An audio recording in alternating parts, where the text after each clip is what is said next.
আমি একজন ব্যবসায়ী, আমার প্রশ্ন হলো, আমি অনেক সময় মাছ ধরেন 800 টাকা কিনি, এখান থেকে ভালো মন্দ বিবেচনা করে একটি 950, অন্যটি 800 বা 750 বিক্রি করতেছি, এটি কতটুকু ইসলামের সাথে যাচ্ছে? আপনি যতক্ষণ মিথ্যা না বলতেছেন ততক্ষণ ব্যবসায় লাভ করা হালাল জায়েজ, যতক্ষণ মিথ্যা না বলতেছেন। লাভের মার্জিন কেমন হবে?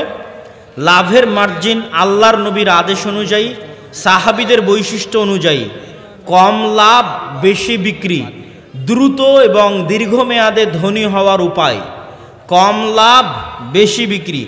একজন একটা বিক্রি করে 500 টাকা ইনকাম করবে, আপনি 500টা বিক্রি করবেন 1 টাকা করে লাভ নিয়ে, আপনিও 500 টাকা ইনকাম করবেন, আপনি বড় ধনী হবেন ইনশাল্লাহ, একদিন অনেক বড় ধনী হবেন। আর যদি একটা মালই বিক্রি করে 500 টাকা ইনকাম করতে চান, ধনী হতে পারবেন না।